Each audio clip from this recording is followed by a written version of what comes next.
প্রিয় দর্শক, আপনাদের সবাইকে স্বাগত জানাচ্ছি। আমি এস আকাশ। দেখছেন দেশ ভাবনা, এই মুহূর্তের বাংলাদেশ। আমরা সমসাময়িক বিষয় নিয়ে আজকে আলোচনা করব। আমার সাথে দুজন অতিথি পরিচয় করে দিচ্ছি। আমাদের সাথে রয়েছেন শফিকুল আলম, প্রধান উপদেষ্টা প্রেস সচিব, আপনাকে স্বাগত। মাসুদ কামাল, জ্যেষ্ঠ সাংবাদিক, আপনাকেও স্বাগত। শফিকুল আলম, আপনি প্রধান উপদেষ্টার দপ্তরে আছেন। শুরুতে আপনাকে জানতে চাই, কেমন চলছে বাংলাদেশ? আমরা তো দেখছি ভালো চলছে। কালকে ফাইন্যান্স মিনিস্টার একটা বক্তব্যও দিলেন যে economy has made a turn around. তো আমরা বলবো যে আমরা আগে হয়তোবা একটু স্লো পেসে এগোচ্ছিলাম, এখন একটু দ্রুত পেসেই আমরা একটু বেটার দিকে যাচ্ছি। আমাদের ইন্ডিকেটরসগুলো, যেগুলো ইকোনমিক হেলথের ইন্ডিকেটরসগুলো, showing like a very good result. আপনারা জানেন এক্সপোর্ট একটা গত মাসে 21% গ্রোথ, মানে গত মাস তো হচ্ছে, তার অক্টোবরে 21% গ্রোথ ছিল। তো আমরা নভেম্বরেও আমরা ভালো গ্রোথ এক্সপেক্ট করছি। এটার রেজাল্ট হয়তো বা 2-3-4 দিনের মধ্যে পাবো। তারপরে রেমিটেন্স ইজ ডুইং ফাইন। তারপরে আপনি যে সমস্ত প্রজেক্ট আমরা নিচ্ছিলাম, কিছু প্রজেক্ট স্লো ডাউন হয়ে গিয়েছিল প্রথম কয়েক মাসে, আপনারা জানেন ইকোনমিক ইয়ের কারণে। এখন সেই প্রজেক্টগুলো আমরা এক্সপেডাইট করার চেষ্টা করছি। প্রজেক্টগুলো হয় কি, গ্রাম অঞ্চলে প্রচুর জব তৈরি হয়, শর্ট টার্ম হোক লং টার্ম হোক, জবগুলো তৈরি হয়, সেগুলো হচ্ছে। প্লাস হচ্ছে আপনি ল অ্যান্ড অর্ডার, আপনি যদি স্ট্রে কিছু ইনসিডেন্ট ছাড়া ল অ্যান্ড অর্ডারগুলো আমরা মনে করছি যে এটা হ্যাজ স্ট্যাবিলাইজ। কিন্তু একটা জায়গায় আমরা দেখছি যে কিছু পারসেপশনগত একটু সমস্যা আছে। মানুষ ভাবছে যে বুঝি সিচুয়েশন যতটুকু ইমপ্রুভ করার ততটুকু ইমপ্রুভ করছে না, কিন্তু ব্যাপারটা সেটা না। এই পারসেপশনটা পুরোটাই আসছে হচ্ছে একটা কৃত্রিম সোশ্যাল মিডিয়ার এক ধরনের কৃত্রিম পারসেপশন থেকে। সোশ্যাল মিডিয়ার দ্বারা অনেকে ইনফ্লুয়েন্স হয়ে ভাবছেন যে সোশ্যাল মিডিয়ার যে রিয়ালিটি আর গ্রাউন্ড রিয়ালিটিকে একসাথে গুলিয়ে ফেলছেন। সোশ্যাল মিডিয়াতে যেটা ঝড় হচ্ছে, গ্রাউন্ডে কিন্তু সেটা কিছুই নাই।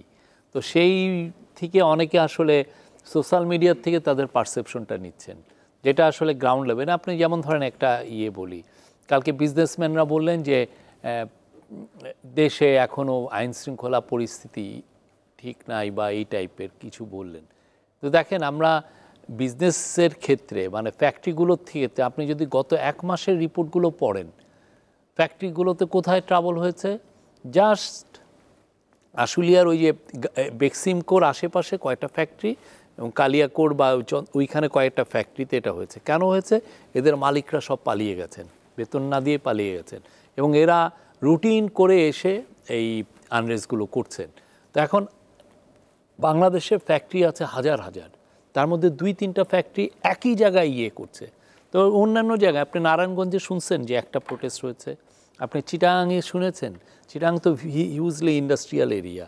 তারপরে আপনি নরসিংদীতে শুনেছেন, বা আপনি গাজীপুরের বৃহৎ অংশে শুনেছেন। দেখা যাচ্ছে যে কিছু জায়গায় হচ্ছে, সেটাকেই আবার অনলাইনে অনেকে ভাবছেন যে একটা ঝড় চলে যাচ্ছে। বাট আমরা মনে করি, এই গভর্নমেন্ট মনে করে যে থিংস আর একদম রাইট এতে, এবং আমরা একটা মসৃণ একটা ট্রানজিশন হচ্ছে। এবং অন্যান্য যে কাজগুলো আমাদের আগে আমরা ফোকাস করতে, মানে সবাই চাচ্ছে যে সমস্ত জায়গায় আমরা কাজ ফোকাস করতে, সেই কাজগুলো আমরা ফোকাস করছি। রিফর্মের কাজগুলো এগোচ্ছে, ইলেকশন কমিশনও হয়ে গেছে, তারাও তাদের কাজ যত দ্রুত সম্ভব করার সেটা চেষ্টা করছে। অর্থনীতির কথা বলছিলেন, কিন্তু আমরা জানি যে শেখ হাসিনা যখন ক্ষমতায় ছিল, ব্যাংকের লাগামহীনভাবে টাকা ছাপানো হয়েছিল, কোথায় টাকা ছাপিয়ে অনেক টাকা ছাপিয়েছে। কিন্তু এই সরকারের সময় শুনলাম যে টাকা ছাপিয়ে ব্যাংকে দেয়া হয়েছে। হঠাৎ করে এত টাকা ছাপানো, এটার একটা কালকে এটার কিন্তু ব্যাখ্যা দিয়েছেন। শেখ হাসিনার আমলে বিশেষ করে শেষের মাসেরগুলোয় 60,000 কোটি টাকা প্রিন্টিং করেছেন। আপনি যদি বাংলাদেশ ব্যাংকের গভর্নরের সাথে কথা বলেন, উনি কিন্তু বলবেন যে পুরো এই 60,000 কোটি টাকা ছাপানো হয়েছে এস আলমকে সাহায্য করার জন্য, এস আলমকে বেইলার, মানে সে যাতে এই টাকাটা নিয়ে সিঙ্গাপুরে নিয়ে যেতে পারে, পুরোটা সেই লক্ষ্যে। আর এইটা যে এই টাকাটা ছাপানো হয়েছে, এইটা হচ্ছে যেগুলো ব্যাংক রিয়েলি নিড, যাদের প্রয়োজনটা আছে তাদের জন্য। এবং এটা আপনাকে উনি উদাহরণ দিয়েছেন, এটা একটা সিস্টেম আছে ব্যাংকিংয়ে, এটা চৌবাচ্চার মতো। যেই টাকাটা আমরা ছাপাচ্ছি ওই সমপরিমাণ টাকা আবার আমরা আর দিক দিয়ে নিয়ে নিচ্ছি, মানে ইয়ে করে নিয়ে নিচ্ছি, সাক করে নিয়ে নিচ্ছি। তো ফলে হচ্ছে কি চৌবাচ্চার যে পানির যে লেভেলটা সেটা কিন্তু উঁচু হচ্ছে না, বা এটার কোনো ডিফারেন্স হচ্ছে না। ফলে মার্কেট, চৌবাচ্চাটা আপনার ধরেন হলো মার্কেট, রিয়াল মার্কেটে এই টাকাটা আসলে যে ইম্প্যাক্ট করছে না। ফলে আপনি মানে টাকা ছাপালে মেন যে ভয়টা হয় যে এইটা যে আপনার ইনফ্লেশনকে ফুয়েল করে, ইনফ্লেশন ফুয়েল করলে জনগণ ইভেনচুয়ালি অ্যাফেক্টেড হয়, তো বিশেষ করে লো ইনকামের। তো এই জায়গাটায় আমরা ওই জিনিসটা রাখছি যে যাতে ইনফ্লেশনে এটাকে ইম্প্যাক্ট, চেক অ্যান্ড ব্যালেন্সে রেখে বাজারের প্রয়োজন এটা করা হয়েছে। আর শেখ হাসিনার সময় যেটা করা হয়েছে একজন ব্যক্তিকে সুবিধা দেওয়ার জন্য, এটা আপনি বলছেন। মাসুদ কামাল, কেমন চলছে আপনার দৃষ্টিতে বাংলাদেশ?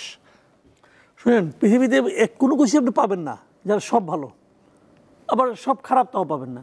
ভালোটুক তো উনি বললেন, তো এখন আমি একটু খারাপ, মানে আমি যদি কিছু খারাপের দিকটা বলি তার মানে এই না যে ভালো কিছু নাই। ভালো উনি যেগুলি বলেছেন আমি কিন্তু এগুলি কোনোটাই মানে অস্বীকার করছি না। আসলে এগুলি কিন্তু একটা সিস্টেমের মধ্যে আছে, এবং অর্থনীতি তো আমি মনে করি যে খুব ভালো অবস্থায় আছে অর্থনীতি। সরকারের শুনেন, অর্থনীতির ক্ষেত্রে হয় জানেন, সরকারের সাফল্যটা কিন্তু মানে দু ধরনের। একটা হলো সরকার যদি ভালো চালায় তাহলে সাধারণ মানুষের মধ্যেও কিন্তু সরকারের প্রতি একটা আস্থা আসে। সেই আস্থার কারণে কিন্তু আপনি বাইরের থেকে রেমিটেন্সটা বাড়তি পান। তাহলে এখন মানুষ টাকা পাঠাতো না, আগে পাঠাতো না, কিন্তু এটা কিন্তু মানুষের যে ক্ষোভ তা না, মানুষ হলো সরকার সে আস্থাটা ক্রিয়েট করতে পারে না মানুষের মধ্যে। মানুষের চিন্তা ছিল আমি কষ্ট করে পাঠাবো, এটা তো সরকার লুটপাট করবে, কিন্তু তারা পাঠাতো না। এটাও কিন্তু সরকারের ক্রেডিট আমি মনে করি। এখন যেটা মানুষ এত টাকা পাঠাচ্ছে, মানুষের এই সরকারের উপর এক ধরনের আস্থা কাজ করছে। আর যেটা উনি যেটা বললেন যে টাকা ছাপানো তো একটা রেগুলার প্রসেস, কিন্তু এটা আসলে রেগুলার প্রসেস। কারণ টাকা তো অনেক টাকা আমরা যেভাবে টাকা ইউজ করি পৃথিবীর কেউ যেভাবে করে না।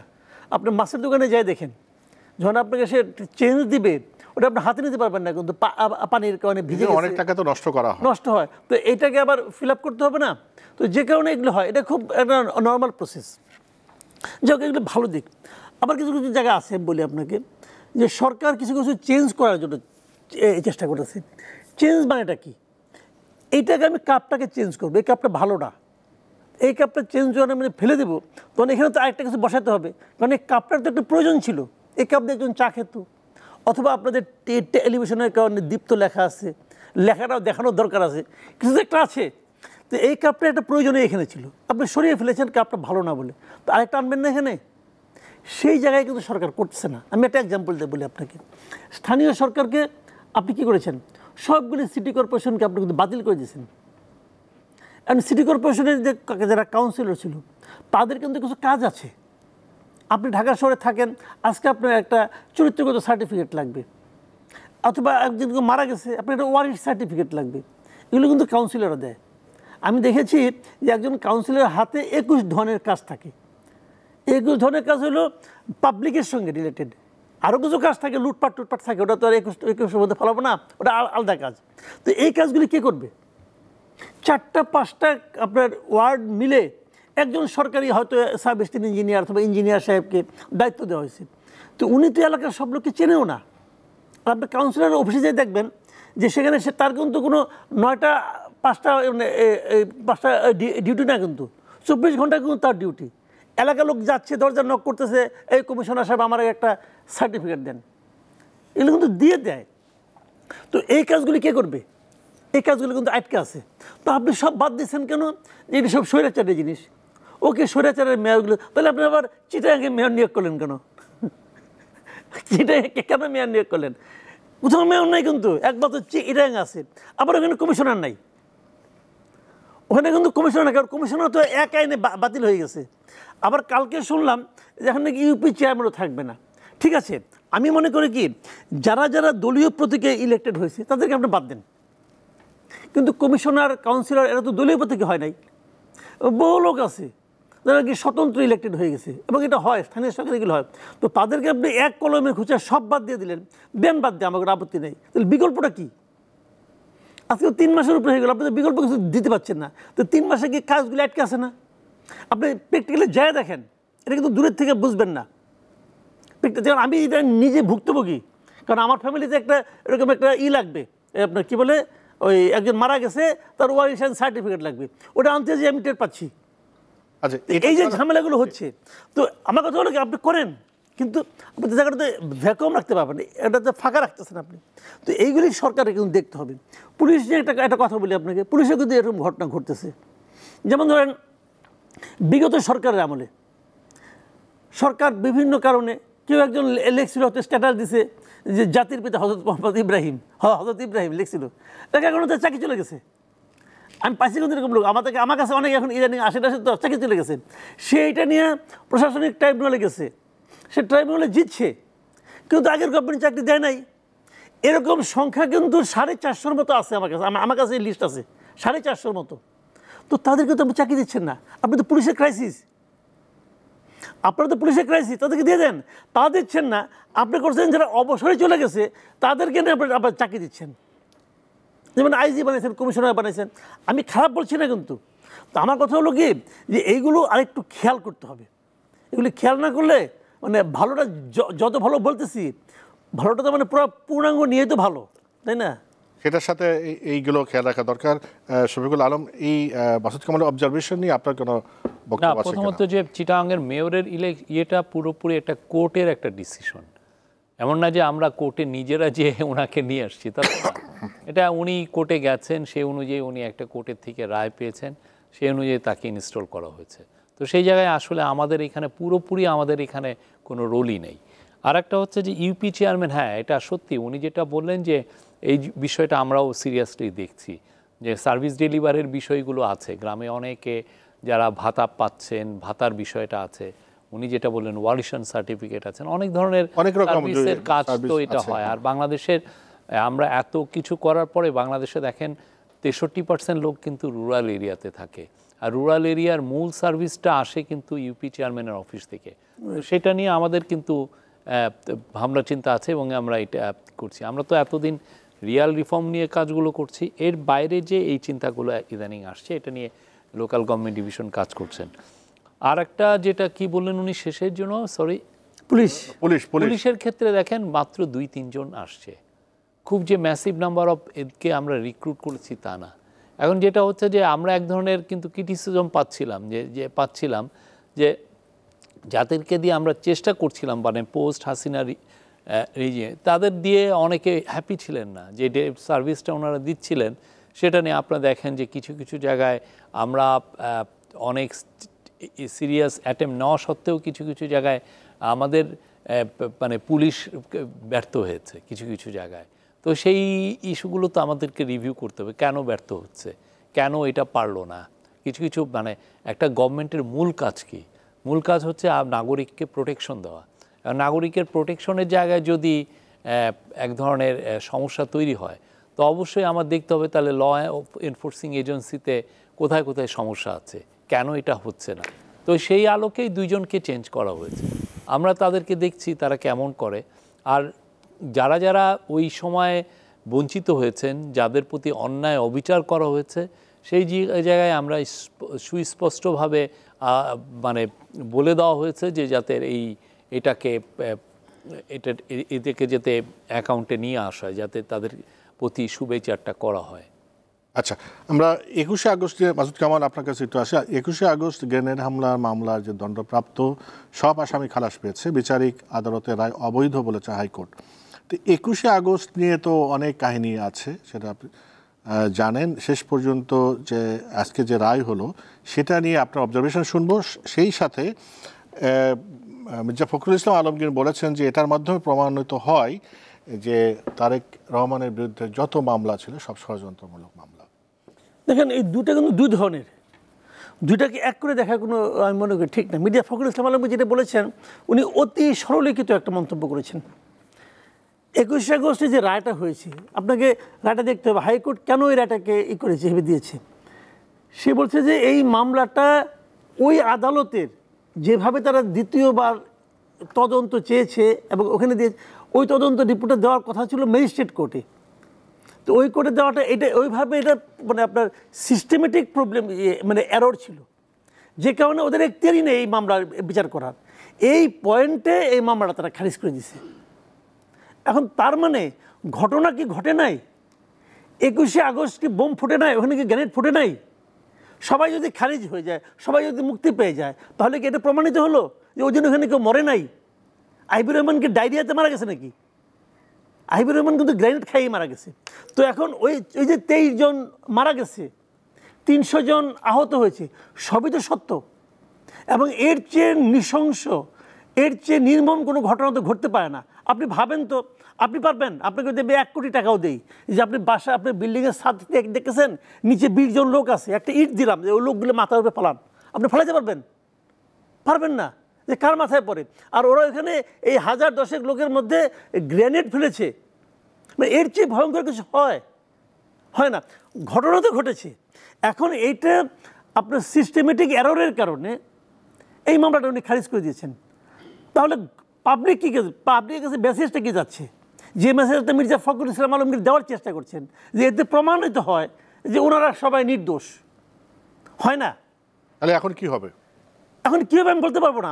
আমার মনে হয় এই মামলা তো হতে হবে, হওয়া উচিত, তো একটু সুবিচার হতে হবে না? যে লোকগুলি মারা গেছে, ভাই কে মারছে? তার শত্রু পক্ষ মারছে না মিত্র পক্ষ মারছে? That is not important. Important হলো মারা হয়েছে কিনা। মারা তো হয়েছে, তো যারা মারা গেছে, যারা আহত হয়েছে, তারা কি বিচার পাবে না? এই বিচার কে নিশ্চিত করবে? রাষ্ট্র নিশ্চিত করবে। এটা তো রাষ্ট্রের দায়িত্ব। আপনি হাইপোথেটিক্যালি ধরেন যে ডক্টর ইউনূস নাই, এখনো হাসিনা সরকার আছে, এই রায় কিরকম হইতো না তো রে ভাই?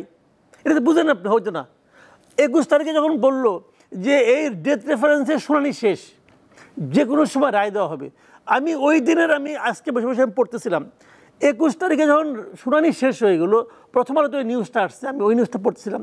প্রথম আলো ওই নিউজের নিচে 32টার মতো কমেন্ট আছে ওই দিনের ডেটেই, এবং 21 তারিখে লোকে কমেন্ট করতেছে সবাই মুক্তি পাই যাবে। তার মানে কি এই মানুষগুলো কি গণক না? এই মানুষগুলির মধ্যে এক ধরনের পারসেপশন তৈরি হয়েছে যে সরকার চেঞ্জ হলে আমাদের বিচার বিভাগ এরকম হয়ে যায়। এই যে পিপলস পারসেপশন, এটার উপর ডিপেন্ড করা যাবে না, বাট এটাকে আপনি ইগনোর করতে পারবেন না। This is reality. তো এখন সেই পারসেপশন তো সত্য হচ্ছে। এখন যে ওই মন্তব্যটা, যারা ওই মন্তব্যটা, একজন দুজন, আমি 4-5 জন পেয়েছি যারা মন্তব্য করছি, যারা ওই মন্তব্যগুলি করছেন, তারা কি আইনের এত মারপেস বুঝেন না তো? আপনি যদি আপনি আইনের দিক দিয়ে ধরেন, যে ইস্যু, যে পয়েন্টে উনি এটা খারিজ করে দিয়েছেন, point is okay, valid point, কিন্তু যে ওই মামলাটা ওখানে যাওয়ারই কথাটা ওই জায়গায় যাবে, ওই জায়গায় গেছে, অতএব এটা হবে না। একদিক থেকে তো ঠিক আছে, কিন্তু তার মানে এই নয় যে ঘটনাটা ঘটে নাই, তার মানে এটাও নয় যে এখানে কেউ অপরাধী না। আবার আরেকটা কথা বলে শেষ করি, সিম্পলি একটা কথা। এই মামলা তো খারিজ করে দিয়েছেন আপনি, যে এই মামলায় কিন্তু কারো কিন্তু শাস্তি হয়েছে, যারা শাস্তি ভোগ করছে। একটা এক্সাম্পল দিই, এই যে স্বরাষ্ট্র মন্ত্রণালয়ে যে উপদেষ্টার সহকারী আছেন একজন, খুদা বক্স চৌধুরী, সাবেক আইজিবি, ওনার কিন্তু এখানে 2টা মামলা, কিন্তু এখানে একটা আগ্নেয়াস্ত্র মামলা, একটা হত্যা মামলা। এক মামলা 3 বছর, আরেক মামলা 2 বছর ওনার সাজা হয়েছে, এবং উনি সাজা খাটছেন কিন্তু উনি, এবং সাজা খাটার পর মুক্তি পাইছেন, এবং এই সাজা খাটার কারণে ওনার পেনশন টেনশন সব বন্ধ। উনি তো আইজিপি ছিলেন। তাহলে এই যে ওনাকে খাটানো হলো, এটা তো ভুল। এখন এই কষ্ট ওনাকে ব্যাক করবে কে? ক্ষতিপূরণটা কিভাবে দেওয়া হবে, কিভাবে দেবেন আপনি এটা বলেন? আর ওটা ক্ষতিপূরণ দেন। ওনার যে সামাজিকভাবে যে উনি যে মানে মানুষের কাছে হেয় প্রতিপন্ন হয়েছেন, হন নাই? ওনার ছেলে মেয়েদেরকে তার বন্ধুরা বলে নাই কি রে তোর বাপ তো হত্যা মামলার আসামি, অপরাধী বলছে তো রে ভাই। তো এই যে সামাজিকভাবে সে হেয় প্রতিপন্ন হয়েছে, এটা আপনি কীভাবে রিপেয়ার করবেন? অনেক প্রশ্ন এইগুলো কিন্তু আমি বলি, আপনি একটা শেষ করি একটা বাক্য দিয়ে, আপনারা বিচার বিভাগের সংস্কার করতেছেন, তাদের মধ্যে কিন্তু এই বিষয়গুলো আনতে হবে যে এটা রিপেয়ার কীভাবে করবেন। একটা কথা বলা হয় যে যখন নাকি নিম্ন আদালতে একজন রায় দেয়, খারাপ জেলে যান, উনি এটা সরল বিশ্বাসে দেন, কিন্তু এখন আমাদের উপলব্ধি কোনোটাই সরল বিশ্বাসে হয় না, এগুলো আসলে গরল বিশ্বাস থেকে হয়। তো এইটা কীভাবে হ্যান্ডেল করতে হবে, এটা বিচার বিভাগের সংস্কার কমিটিকে বুঝতে। শফিকুল আলম, 21শে আগস্টে গ্রেনেড হামলা মামলার যে রায়, দণ্ডপ্রাপ্ত সব আসামি খালাস পেলেন, বিচারিক আদালতে রায় অবৈধ ছিল সেটা হাইকোর্ট বলেছেন, এবং এই বিষয়ে মাসুদ কামাল তার অবজারভেশন দিয়েছে। আপনার বক্তব্য শুনতে চাই। না, এটা এই অর্থে আপনার দেখতে হবে, অবশ্যই যারা মারা গেছেন 21শে আগস্টে, আমি ওই দিন কাভার করেছিলাম। আমি ভয়ানক একটা চিত্র দেখেছি ঢাকা মেডিকেল কলেজে, ভয়ানক, এই যে দেখা যায় না মানুষ, রক্তাক্ত মানুষ, 21 জন মারা গেছেন, তাদের আত্মার মাগফিরাত কামনা করি। কিন্তু যেটা হয়েছে যে আওয়ামী লীগের সরকার এটায় ন্যায় বিচার চাওয়ার থেকে ওনারা যেটা করেছেন এটাকে নিয়ে পলিটিসাইজ করেছেন। অবশ্যই বিএনপির ক্ষেত্রেও সে একই অ্যাকুজেশন এসছে, তারা জর্জ মিয়ার যে নাটকটা সেটা এক ধরনের, এটা ওদের ক্ষেত্রে এটা আসছে। তো যেটা ওদের থেকে শিক্ষা না নিয়ে এরা যেটা করেছেন এটাকেও পলিটিসাইজ করেছেন।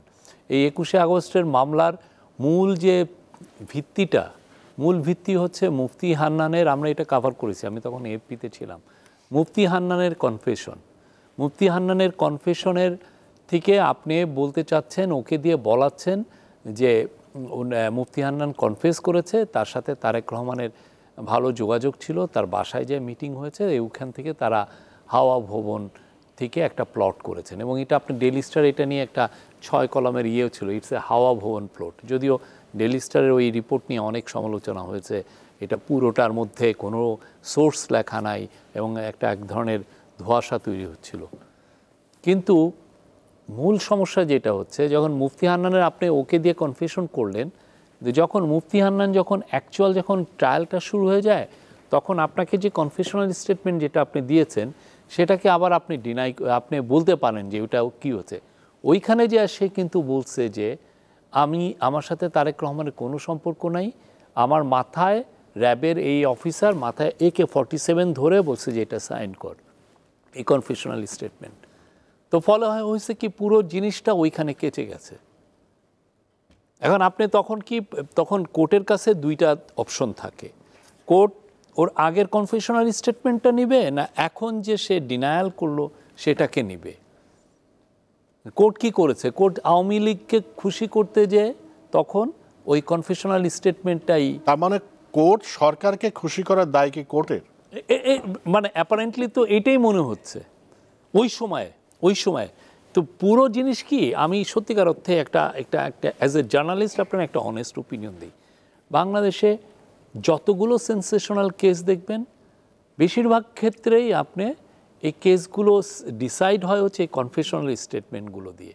আর এই কনফেশনাল স্টেটমেন্ট বেশিরভাগ ক্ষেত্রে হয় কি, ওই টর্চার করে নেওয়া হয়।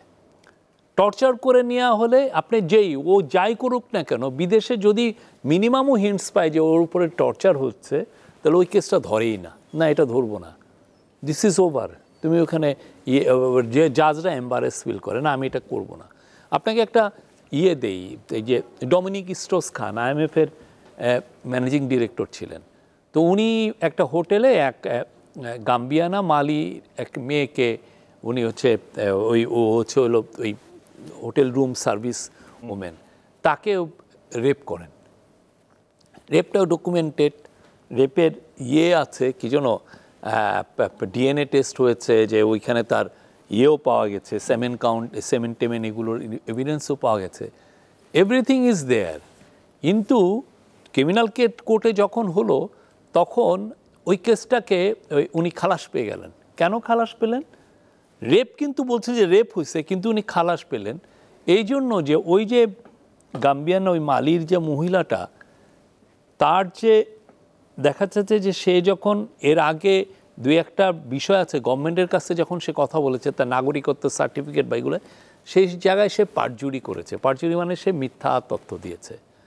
ওইখান দিয়ে ডমিনিক স্ট্রেস খানের যে লয়াররা প্রমাণ করতে চাইলেন যে উনার যে তার আগের হিস্ট্রিটা হচ্ছে সে মিথ্যা সাক্ষী দিয়েছে। তো মিথ্যা সাক্ষী দেওয়ার কারণে তার কেসটা কিন্তু এরা ধরলেনই না, যে না তুমি মিথ্যা, ওকে আমি এই কেসটা ধরব না। অথচ তারা কিন্তু তাকে দেখছেন যে শি ওয়াজ রেপড। ঠিক তেমনি বাংলাদেশের আপনি যতগুলো আপনি ইয়ের কেসটা দেখেন না, আওয়ামী লীগ এই যে শাহ এম.এস. কিবরিয়া, ওনার মতো তো একটা ব্রিলিয়ান্ট একজন মানুষ, ইকোনমিস্ট, এবং আমাদের বাংলাদেশের ইতিহাসে সবচেয়ে ভয়ঙ্করতম একটা বন্যা হয়েছিল 1998-এ। 2/3 of the country was under water for 2 months। উনি ওইটাকে সামাল দিয়েছেন। তো উনি যখন বোম্বিংয়ে মারা গেলেন 27শে জানুয়ারি 2005-এ, ওই কেসটা নিয়ে দেখেন আওয়ামী লীগ ওইখানে পলিটিসাইজ করতে চেয়েছে। আওয়ামী লীগ কী করেছে, তারা ওইখানে এলাকার যা বিএনপির লোক এলাকায় তাদেরকে ধরে ধরে ধরে কেস দিয়েছে। কিন্তু রেজা কিবরিয়া, তার মা আসমা কিবরিয়া কনসিস্টেন্টলি বলছিলেন যে এইখানের বিষয়টা এটা না, এবং তাদেরকে যেটা রেজা কিবরিয়াকে আপনি এনে জিজ্ঞেস করতে পারেন, ওনাকে আমি 2.5 ঘন্টার ইন্টারভিউ নিয়েছিলাম, ওনাকে FBI যেটা বলেছে যে তাদের ধারণা যে এটা আওয়ামী লীগেরই মধ্যে একটা গ্রুপ এটার সাথে ইনভলভ। তো এখন এই যে কেসগুলোকে আপনি 21 জন লোক মারা গেল, তারা ন্যায় বিচার চাচ্ছে, আইবি রহমান ন্যায় বিচার চাচ্ছে, আপনি আইবি রহমানের দিকে না যেয়ে তাদের ন্যায় বিচারের দিকে না তাকিয়ে আপনি কি করলেন, আপনি একটা পলিটিক্যালি মোটিভেটেড কেস তৈরি করলেন যাতে তারেক রহমানকে ধরা যায়, এবং এটা আপনি এমনভাবে করলেন ওই মুফতি আব্দুল হান্নানের মাথায় আপনি ঠেকিয়ে। তো এগুলো হয় কি, পুরো বাংলাদেশের এই ক্রিমিনাল জাস্টিস সিস্টেমটা আসলে ব্রোকেন। এটা 1-2 মানে ওই পুরো আওয়ামী লীগের সময় না, এর আগের থেকেই এই ক্ষরণটা শুরু হয়েছে। এটাকে ঠিক করার জন্য আমরা জুডিশিয়াল কমিশন করেছি। Hopefully they will have some solution. বাংলাদেশের ন্যায় বিচারটা দরকার, এবং আমরা জানেন আমরা এমন একটা দেশে যেখানে অনেক লোকের কিন্তু আমরা জীবনটাও কেড়ে নেই, তাদেরকে ফাঁসিতে ঝুলাই। এখন আল্লাহ না জানে যে মানে আল্লাহ আই ডোন্ট নো, মানে এই যে যাদেরকে আমরা ফাঁসি দিচ্ছি তারা কি আসলে ন্যায় বিচার পেয়েছে সেই 1972 থেকে এই পর্যন্ত? যাদেরকে এমন একটা ক্রিমিনাল ব্রোকেন সিস্টেমে আমরা আছি যে আমরা দেখি যেহেতু কমিশন করা হয়েছে, আমরা সেই রকম প্রত্যাশা থাকবে। মাসুদ কামাল, শ্বেতপত্র আজকে প্রধান উপদেষ্টার কাছে দিয়েছে, আপনি জানেন যে কমিটির প্রধান এটা দিয়েছেন যে অর্থনৈতিক ক্ষেত্রে যত রকম অনিয়ম দুর্নীতির কথা সেখানে আছে। শ্বেতপত্র তো আপনার পড়ার সুযোগ হয়েছে কিনা জানি না, কিন্তু পত্রপত্রিকায় এসেছে। একটা পত্রিকায় আমি দেখলাম একটা তথ্য এরকম যে দেশ থেকে বছরে $16 বিলিয়ন পাচারের তথ্য এসেছে, বছরে $16 বিলিয়ন তথ্য এসেছে। একটা পত্রিকা তাদেরকে কোট করে এটা করেছে।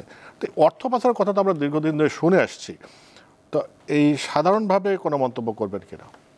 না, আমি এই শ্বেতপত্রটি নিয়ে খুবই আশাবাদী, কিন্তু আমার মনে হয় যে এটা আসলে পাবলিকের জানা দরকার, এবং এটা নিয়ে ব্যাপকভাবেই পাবলিকের জানা দরকার যে আসলে কেন আমরা গরিব হয়ে যাচ্ছিলাম, কেন আমাদের টাকা একজনকে দিয়ে দেওয়া হচ্ছে এবং কারা দিয়ে দিচ্ছে। এই লোকগুলি আসলে চেহারা উন্মোচন করা উচিত। টাকা ছাপিয়ে দিয়ে দেওয়া হচ্ছে, নানাভাবেই হচ্ছে ব্যাংক থেকে। তো এটা তো আমাদের এখানে একটা জিনিস জানেন, আমাদের এখানে কিন্তু আগেও আমি একটা উদাহরণ দিয়ে বলি আপনাকে, একটা বড় মনে আছে আপনাদের ওই শেয়ার বাজার কেলেঙ্কারি নিয়ে। হ্যাঁ, এই যে আপনার মেবি কি ইব্রাহিম ছিল জন্য একজন, খালিদ ইব্রাহিম, হ্যাঁ, উনি একটা কিন্তু আপনার এটা নিয়ে একটা বের করলেন, রিপোর্ট দিয়েছিলেন। সেই রিপোর্টটা অর্থমন্ত্রীর হাতে গেল, আব্দুল মুহিত, হ্যাঁ মুহিত সাহেব ছিলেন। উনি বললেন যেটা আমি পড়েছি এটা আমি এখন প্রকাশ করতে পারবো না।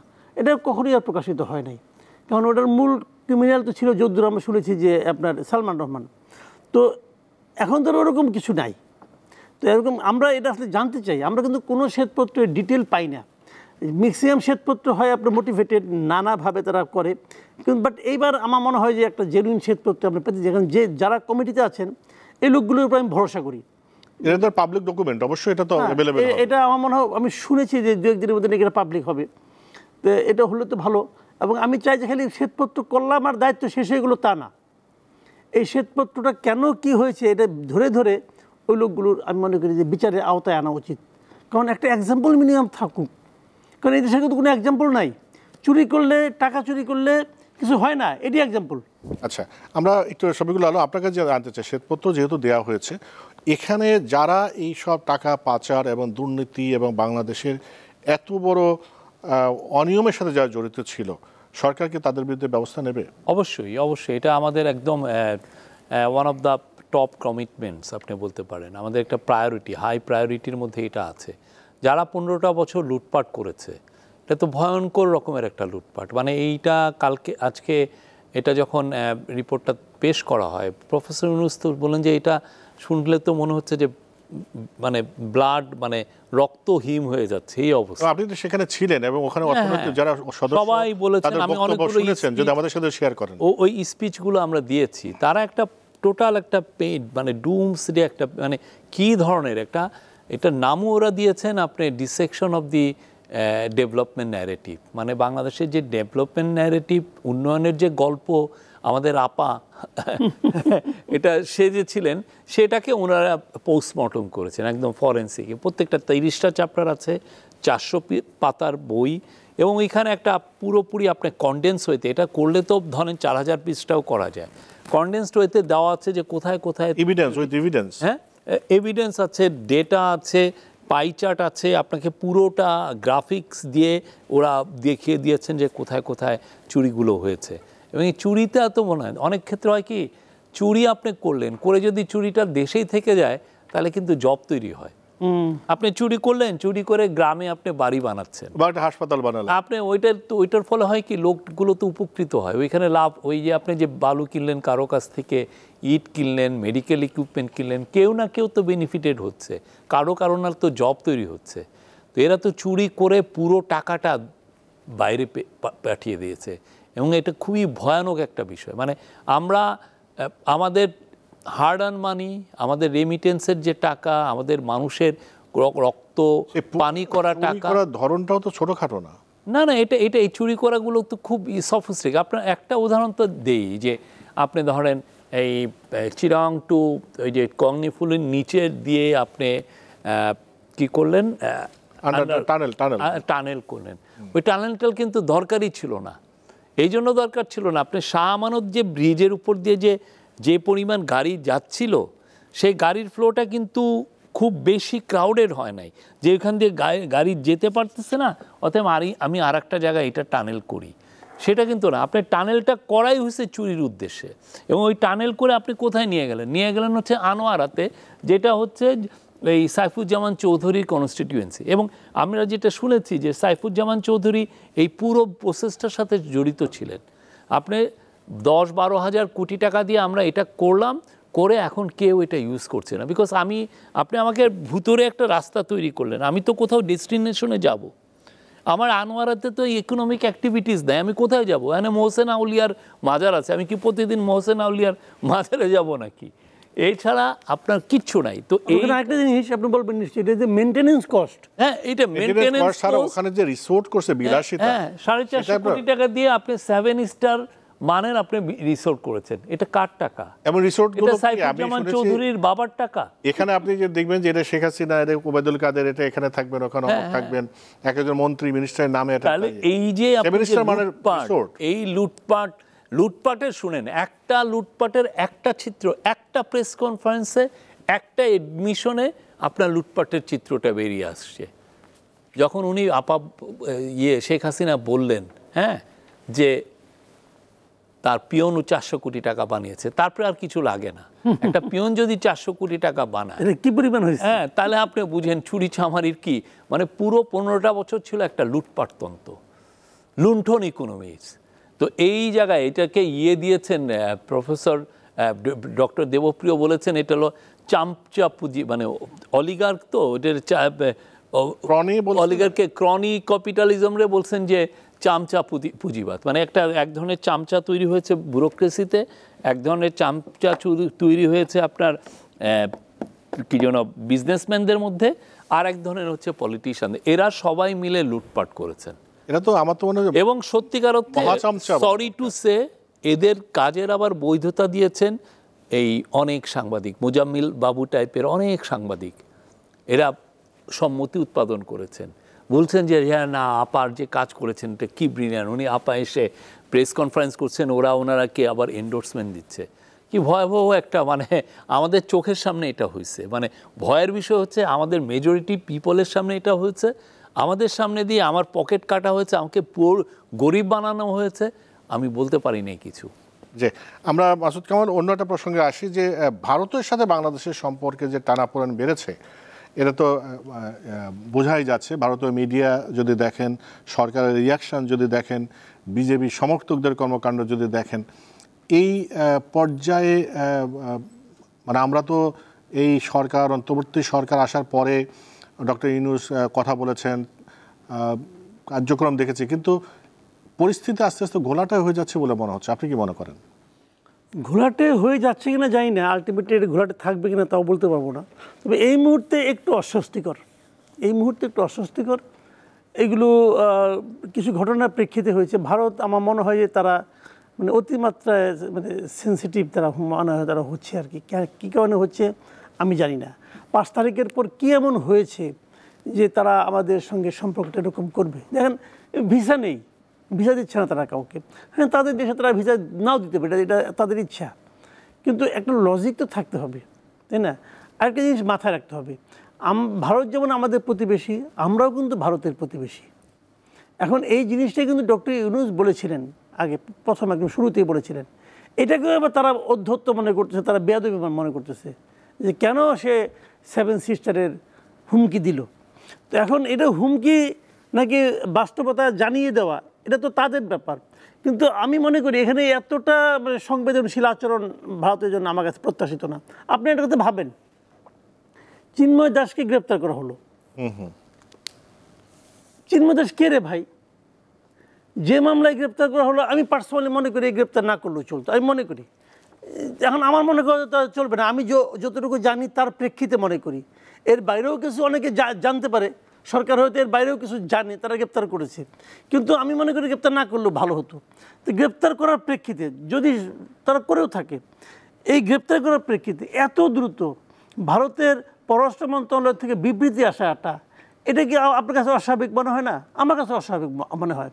আবার ইন্টারেস্টিংলি, যে ইসকন চিন্ময়কে সকল দায়িত্ব থেকে অব্যাহতি দিল, তারা আবার অফিসিয়ালি ভারত সরকারের কাছে আবেদন জানাচ্ছে এটা নিয়ে রিয়েক্ট করার জন্য। তো এটা তো আমি মনে করি ইসকনকে ধরা উচিত। ভাই, তুমি তো আবেদন করবা বাংলাদেশ গভর্নমেন্টের কাছে, তুমি ভারত গভর্নমেন্টের কাছে কী করে করো? আবার আরেকটা জিনিস, যে ভারত গভর্নমেন্ট যে কাজটা করতেছে, মনে করেন চিন্ময়ের ব্যাপারটা নিয়ে সে রিয়েক্ট করতেছে, তারপর পূজা নিয়ে রিয়েক্ট করতেছে, কল্পিত দলবদ্ধ আক্রমণ সংখ্যালঘুদের উপরে, এটা নিয়ে তারা রিয়াকশন শো করতেছে, সবই ঠিক আছে। আমার মাঝে মাঝে ভাবতে ইচ্ছা করে, মানে আমি ভাবতে পারি না, বুঝতে পারি না যে ভারত কি আসলে একটা হিন্দু রাষ্ট্র? ভারত তো হিন্দু রাষ্ট্র না। ভারত তো নিজেদেরকে বলে যে বৃহত্তম সে, তা নাকি সেকুলার গভর্নমেন্ট। তারা যদি সেকুলার হয়ে থাকে, তাহলে এই দেশের যে কোনো নাগরিকেরই যদি কোনো মানবাধিকার লঙ্ঘিত হয়, তারা একটা রিয়াকশন দেখাতেই পারে। কিন্তু কেবল হিন্দুদের জন্য দেখাচ্ছে কেন? আপনি ভাবেন তো, পুরো জুলাই মাস 1,500 বা 2,000 লোক যে মারা গেল, স্টেটমেন্ট ছিল, তারা বলছে এটা নাকি বাংলাদেশের অভ্যন্তরীণ বিষয়। তো ওটা যদি অভ্যন্তরীণ বিষয় হয়, তাহলে এইটা কেন অভ্যন্তরীণ? আর এটা তো আদালতের ব্যাপার। উনি কেন জামিন পেলেন না, এটা তো আদালতের ব্যাপার।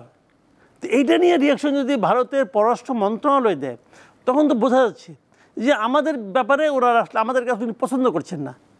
এখন যদি আপনি আমাকে পছন্দ না করেন, আমি ভালো করলেই কি আর বন্ধ করলে কি? আপনি তো সিদ্ধান্ত নিয়েছেন আপনি আমাকে পছন্দ করবেন না।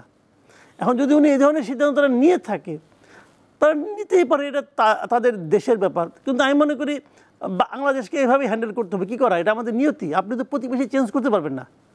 যে আমি একটু শফিকুল আলম আপনার কাছে আসি, যেটা 7 সিস্টার প্রসঙ্গ যেটা এসেছে, ডক্টর মোহাম্মদ ইউনূস একটা সাক্ষাৎকারে বলেছিলেন, আবার আপনিও এক জায়গায় বলেছেন যে ভারতের জানা উচিত তাদের পূর্ব সীমান্তে আরও বেশি স্মার্ট এবং সাহসী মানুষ বাস করে। কোন প্রেক্ষাপটে এটা বলেছিলেন? 7 সিস্টার সহ এবং বাংলাদেশের সাথে ভারতের বর্তমান সম্পর্কের সমীকরণ। না, আমাদের যেটা হয় কি, আমরা যে ধরনের রিয়াকশনটা দিচ্ছি, আমাদের কথা আমি এইটাই বলেছি যে আমরা যা রিয়াকশন দিই, এটা যাতে বেসড অন ট্রুথ হয়। হ্যাঁ, তাহলে ট্রুথ মানুষকে এমনভাবে এম্পাওয়ার করে, অন্য কিছু সেটা পারে না। তো সেই অর্থে, এবং আমরা বলেছি যে আমাদের যে আন্দোলন যারা করলো, এটা তো মহৎ একটা, অভূতপূর্ব একটা মহৎ একটা আন্দোলন। কিন্তু ইন্ডিয়ার তো দেখা উচিত যে কী ধরনের আন্দোলন এখানে হয়েছে, কত ব্রিলিয়ান্টলি আমাদের ছেলেরা, আমাদের দিনমজুর, আমাদের শ্রমিকরা, যারা আমাদের মেয়েরা, মানে এই বাংলাদেশের ইতিহাসে এত মেয়ে কোনোদিন আন্দোলনে দেখেছেন? আমি পুরো 90-এর আন্দোলন আমার মুখস্থ আছে, কয় ডজন মেয়ে ছিলেন, ডজন বলছি। হ্যাঁ, বা হয়তো 200-100 হতে পারে, হয়তো 2-1টা মিছিল আমি মিস। এখানে তো হাজার হাজার মেয়েরা ছিল, বোরখা পরা মেয়ে, হিজাব পরা মেয়ে, হিজাব ছাড়া মেয়ে, ওড়না ছাড়া, ওড়না সহ, কত ধরনের, কত ডাইভার্সিটির মেয়ে সবাই ছিল। তা আমি ওই পক্ষিতে বলেছি যে বাংলাদেশের, ভারতের জানা উচিত যে এরা অনেক স্মার্ট এবং এরা সাহস। তারা একটা ব্রুটাল একটা ডিকটেটরশিপকে সে নামিয়েছে।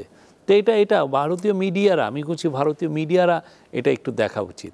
আর আমরা সত্যিকার অর্থে ইন্ডিয়ার সাথে তো আমরা সুসম্পর্ক চাই, আমরা বারবার বলছি যে আমরা যেহেতু আমরা তো আর উনি যেটা বললেন আমরা তো আর প্রতিবেশী বদলাতে পারি না, প্রতিবেশী সারা জীবন ওইখানে থাকবেন, আমার মৃত্যুর পরেও ইন্ডিয়া যেখানে আছে সেখানেই থাকবে যুগ যুগ ধরে। কিন্তু আমাদের একটাই কথা যে আগের যে সম্পর্ক ছিল সে জায়গার থেকে আমরা এসে বলছি যে না, এই ধরনের সম্পর্ক আমরা চাই না, আমরা চাই এটা অবশ্যই সমতা, ইকুইটি অ্যান্ড ফেয়ারনেসের মধ্যে হবে, যাতে আমাদেরকে তারা যেন মর্যাদাপূর্ণভাবে আমাদেরকে দেখে, আমরাও তাদেরকে একটা মর্যাদার সম্পর্ক থাকি। সেই জন্য আমাকে ইন্ডিপেন্ডেন্স সভারেন নেশনকে যেরকম যেই রেসপেক্টের চোখে দেখে, আমি সেই রেসপেক্টের চোখেই তাকে দেখছি। এবং আমরা চাই তো ইন্ডিয়া যদি বড় হয়, ইন্ডিয়া যদি ইকোনমিক্যালি সুপার পাওয়ার হয়, অবশ্যই সেটার বেনিফিট এই পুরো সাউথ এশিয়ার মানুষই পাবে। আমরাও ইন্ডিয়ার দিকে তাকিয়ে আছি যে তারা আরও বড় হোক, কিন্তু তার পাশে যেই অভূতপূর্ব ডেমোক্রেটিক একটা চেঞ্জ আসলো, সেই চেঞ্জকে তো তাদের রেকনিংয়ে আনা উচিত।